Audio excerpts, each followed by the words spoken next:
iniquity in the New Testament. There are three Greek words used for iniquity. The 458, which is, we'll get back to that. 93 was used only one time by Jesus. That's interesting. And the meaning of 93 is a injustice. That is iniquity, to be unjust.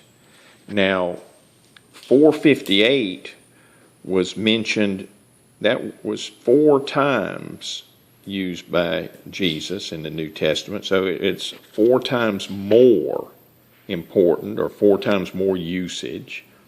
And that iniquity, strangely enough, the Greek word iniquity translates to a refusal to be subject to Jewish law.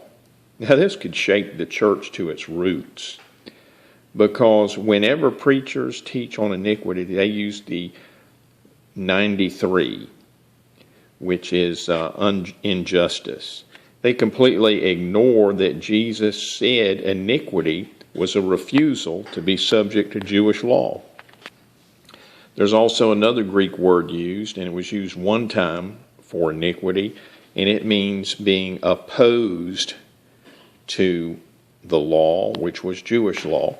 So in the New Testament, the 3 words used, twice as much deals with being subject to Jewish law. Half as much deals with being unjust. This is the Strong's Concordance, and this is what Jesus used 4 times as much for the meaning of iniquity. And that, as you can see, is not being subject to Jewish law, a refusal. So that is the meaning to Jesus of the word iniquity. And let me go to a very disturbing verse for the church. In Matthew chapter 7, verses 22 and 23, you have the church and saying to the Lord, many will say unto me, and these are the words of Jesus, by the way, many will say unto me in that day, Lord, Lord, have we not prophesied in thy name? And in thy name have we not cast out devils? And in thy name done many wonderful works? Now these are church people. These are followers of Christ that have done all of these works.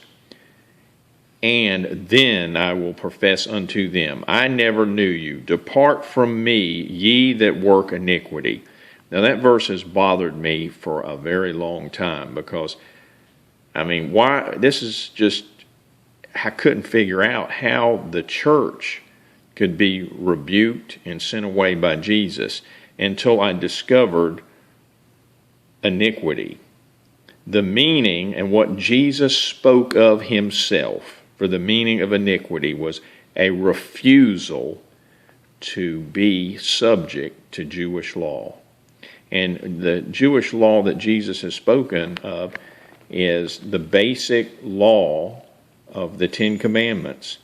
And the church as a whole today has set that aside, in that they will not worship on the Sabbath. They worship on Sunday, which goes back to just a man-made change.